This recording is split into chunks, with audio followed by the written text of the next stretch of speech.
10 saludamos al ex presidente de la República, presidente entre 1994 y el año 2000, Ernesto Zedillo. Presidente, gusto en saludarlo. Buen día, gracias por la oportunidad. Buenos días a usted y a su auditorio. Gracias, presidente. Ha sido usted, siempre lo fue como presidente, lo fue o lo ha sido especialmente como expresidente, muy cuidadoso con las palabras, Ernesto. De ahí yo le digo, no hay un sobredimensionamiento, no hay algo de exageración al decir que la reforma al Poder Judicial destruirá al sistema judicial mexicano y con ello enterrará la democracia y lo que quede del frágil Estado de Derecho. No hay un tono de exageración en esa opinión, afirmación. por supuesto, sí. Pero no creo que sea una opinión exagerada.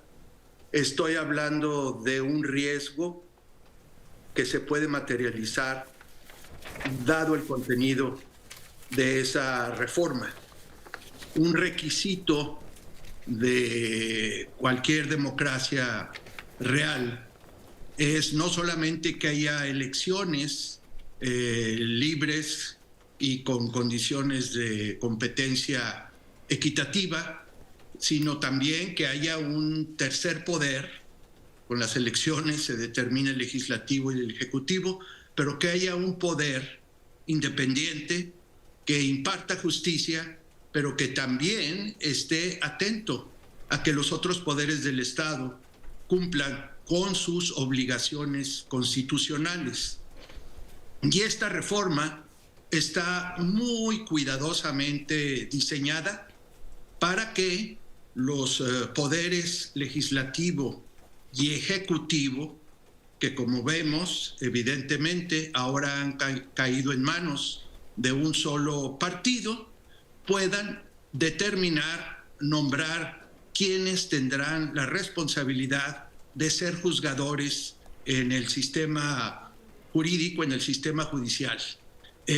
Algunos dirían, no, lo que esto hace es que el pueblo elija a los jueces y a los ministros de la Corte. Bueno, eso es una postura absolutamente demagógica. Si se estudia la reforma, claramente es un mecanismo para decirle a la gente, ustedes van a elegir los jueces, entonces eso es democrático. No, eso no es democrático. La Constitución y el funcionamiento de cualquier democracia dice que el Ejecutivo y el Legislativo deben cumplir sus funciones.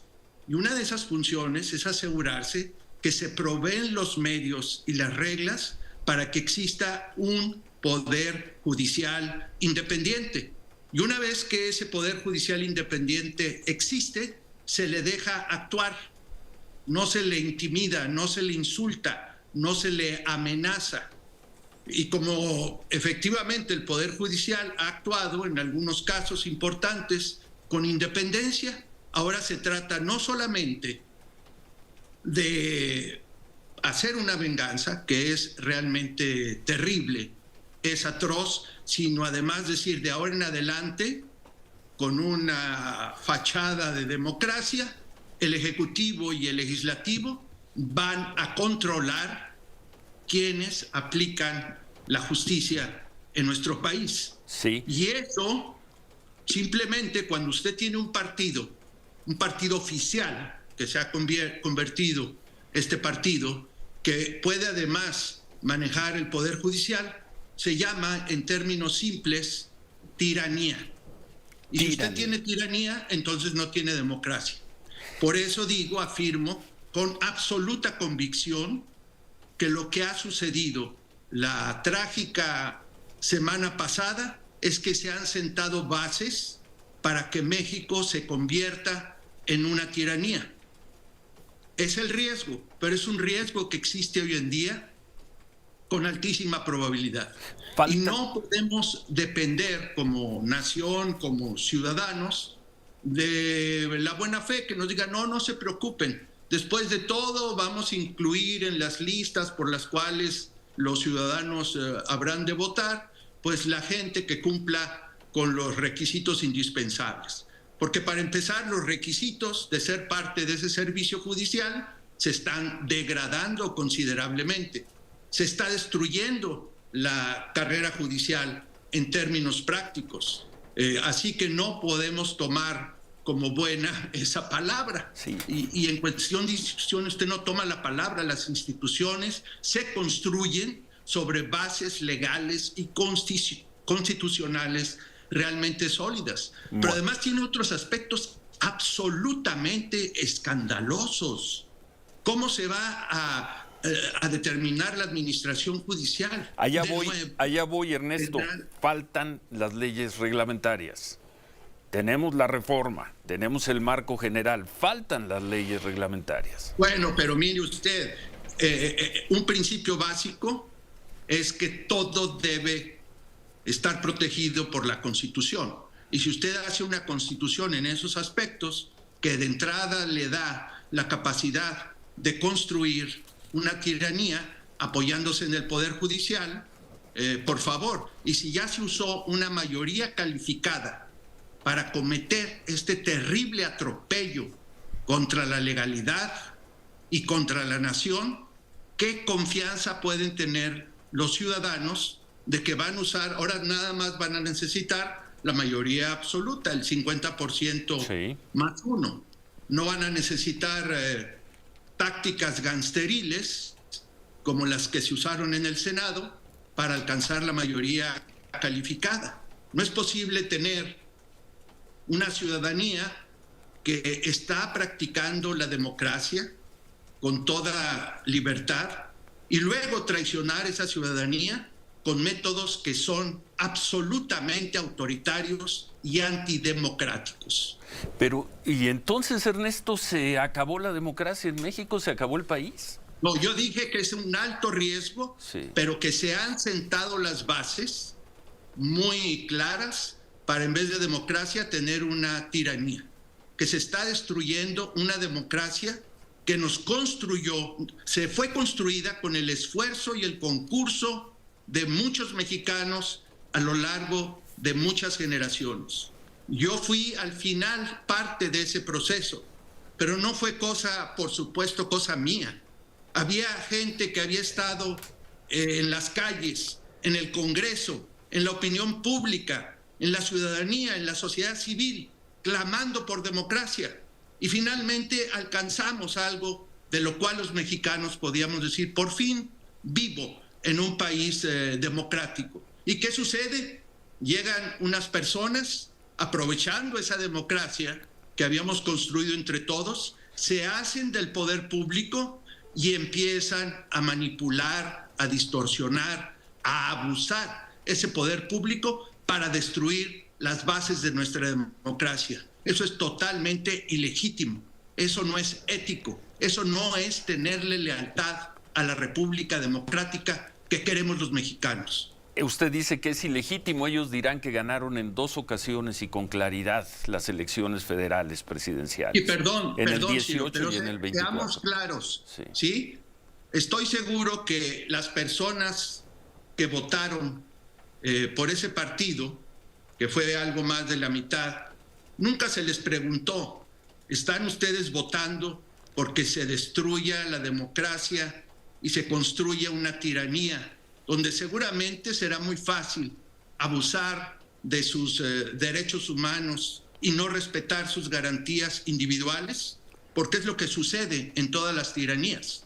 Absolutamente. La historia es muy clara. Y la historia de nuestro país y la historia de América Latina en particular es muy clara. Cuando hemos tenido gobiernos abusivos, autoritarios, sin límites en su capacidad de hacer daño, entonces se traduce en una tragedia para la gente. La gente no fue a votar, la gente fue a votar por candidatos. Y además la gente fue a votar, obviamente, movida por una maquinaria electoral que ha construido el partido oficial, utilizando la política social, y eso fue denunciado, fue dicho por el Tribunal Electoral, pero no voy a cuestionar, los votos se contaron bien, absolutamente. ¿Y sabe usted por qué se contaron bien?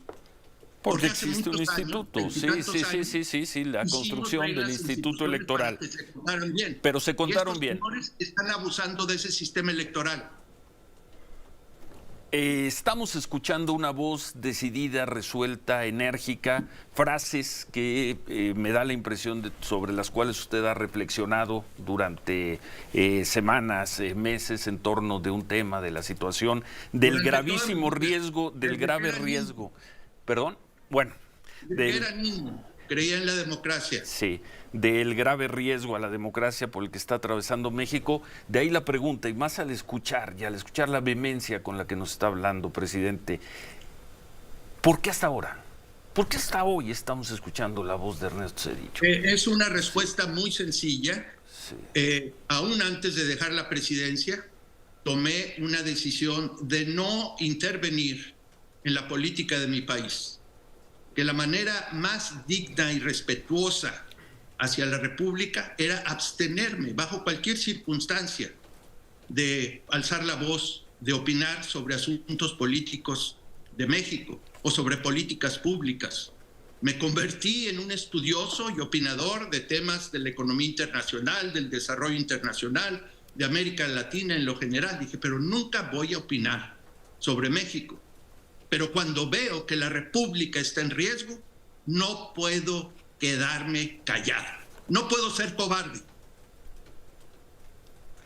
Ese momento es ahora, obviamente, porque lo está haciendo porque se está perdiendo el último eslabón de la democracia. Disculpe, una de las críticas que hicimos especialmente en el 2019, cuando empezamos a conocer el discurso y el proyecto de este gobierno, decíamos, ¿dónde están todas esas voces? ¿Dónde están todos esos liderazgos que construyeron una forma de Estado mexicano con sus reformas, con sus instituciones?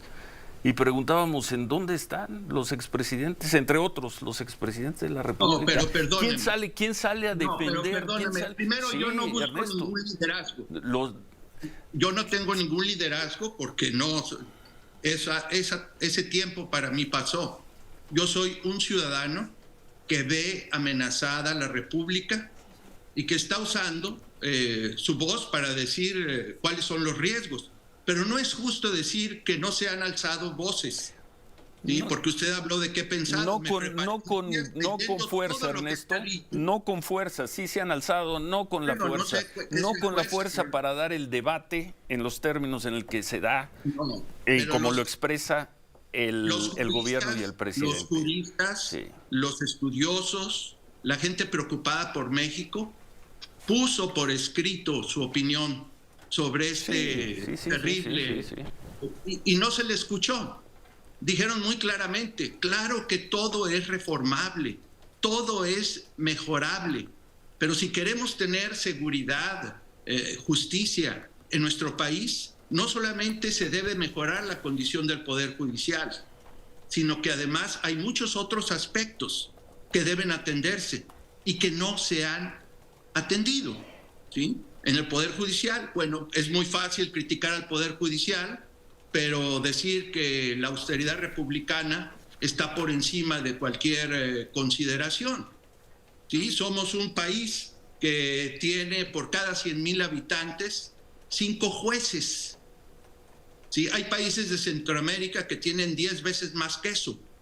Es decir, ese es un ejemplo. ¿Qué se está proponiendo en esa reforma para mejorar la capacidad del Estado para investigar los delitos?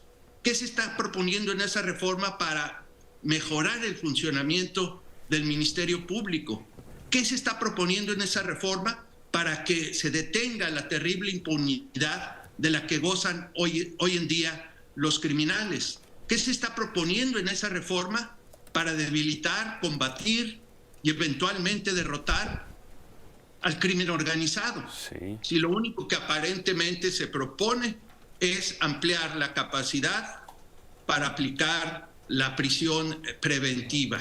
Perdón, discúlpeme que lo interrumpa. Ilegal y autoritario. Sí, disculpe que lo interrumpa. Hace unos momentos aquí el ex presidente de la Suprema Corte, colaborador nuestro los martes, Arturo Saldívar, nos adelantó la información de que tienen en preparación y lo presentarán, eso ya será decisión, el cuándo será decisión de la presidenta Sheinbaum, reformas profundas a las fiscalías y a la Defensoría Pública.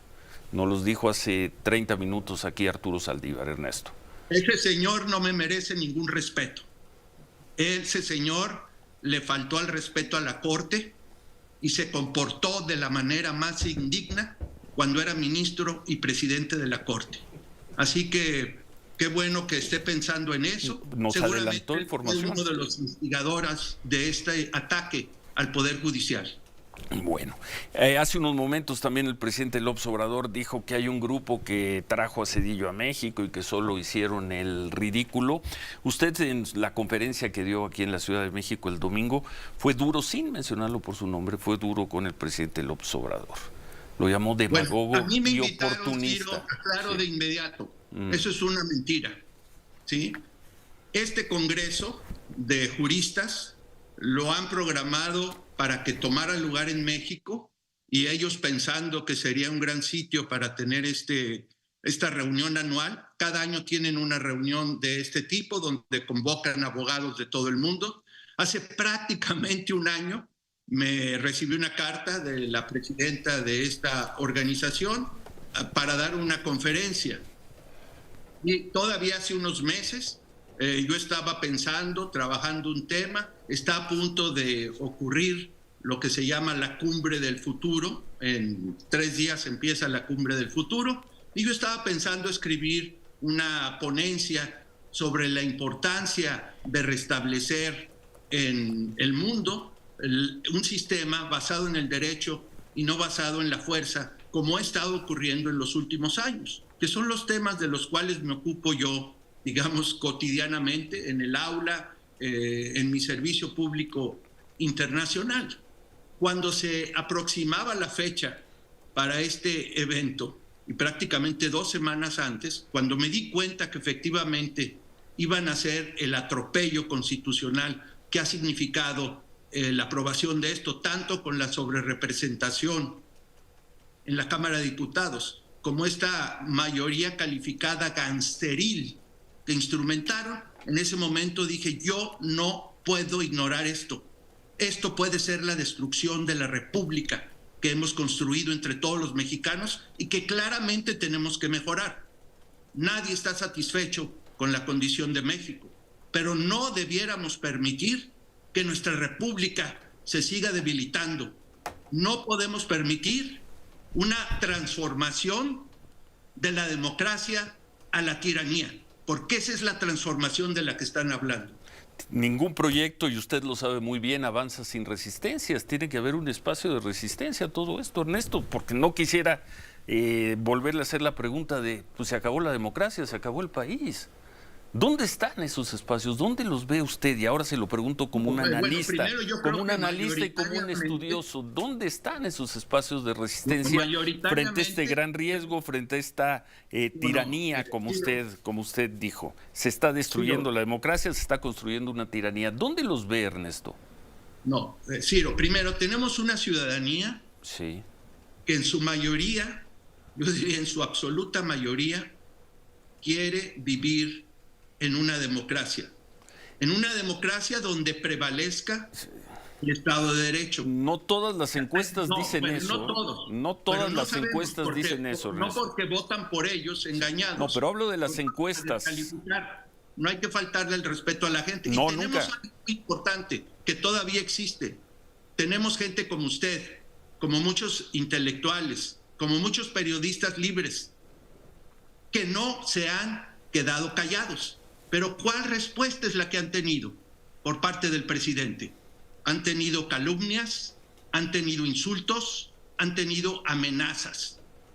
El señor ha utilizado esa tribuna facilitada por ciertos medios de comunicación masiva y su coro de personas que acuden allí a hacerle preguntas de conveniencia.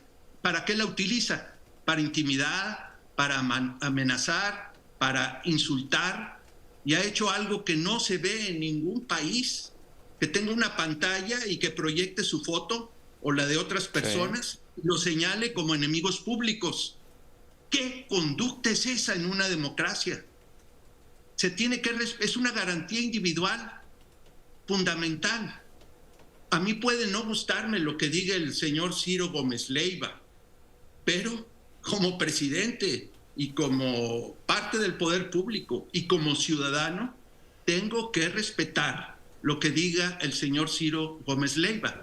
Lo diga en su mente, lo diga con su pluma en el papel o lo diga a través de la televisión. Si estoy en desacuerdo, digo si es importante hacerlo, ¿por qué no estoy de acuerdo? Pero lo hago de manera respetuosa, sin insultar y sin amenazar. Eso es lo que se hace en una democracia normal. Lo que hemos visto es una conducta autoritaria. De un autoritario. De un autoritario que además, según sus... Obviamente, si usted se comporta todo el día de cierta manera, reúne las características de ser autoritario. Para ser autoritario se le puede denominar autoritario. Lo importante es que se está rechazando la democracia. La democracia tiene reglas, pero también tiene formas, absolutamente tiene formas que son para uno, sí, el servidor público, pero también son ejemplos que hay que darle a la ciudadanía. Cuando el funcionario o el dirigente empieza a referirse con insultos a la gente, entonces que no está de acuerdo con él y los clasifica como enemigos de la patria, eso no es una conducta digna de un presidente como el de nuestro país. Bueno, presidente, muchas gracias Ernesto. Gracias por la confianza, gracias por la oportunidad. Y sigue ejerciendo, por favor, su libertad. Y lo felicito, como a todos los que han sido acusados cientos de veces, denunciados, insultados, calumniados en esa mañanera. Cualquier cosa que yo diga ahora es respuesta, es mi tributo a ustedes. Gracias por hacerlo. Tendría una última pregunta. ¿Algún elemento, no quiero usar la palabra esperanza, pero de aliento con el cambio de gobierno, con la llegada de Claudia Sheinbaum a la presidencia? Mire, gracias por darme esa oportunidad. Yo creo que la doctora Sheinbaum tendrá que tomar una decisión muy importante. Ella puede ser una opción, es ser el rostro sin ningún poder de un régimen de partido en una tiranía. O ella puede ser, y yo creo que ella tiene la capacidad y espero que tenga la visión para ser la presidenta de una república democrática, una república progresista, una república donde se construya y se respete el Estado de Derecho. Lo veremos. Gracias, Ernesto. Buen día. Muchas gracias.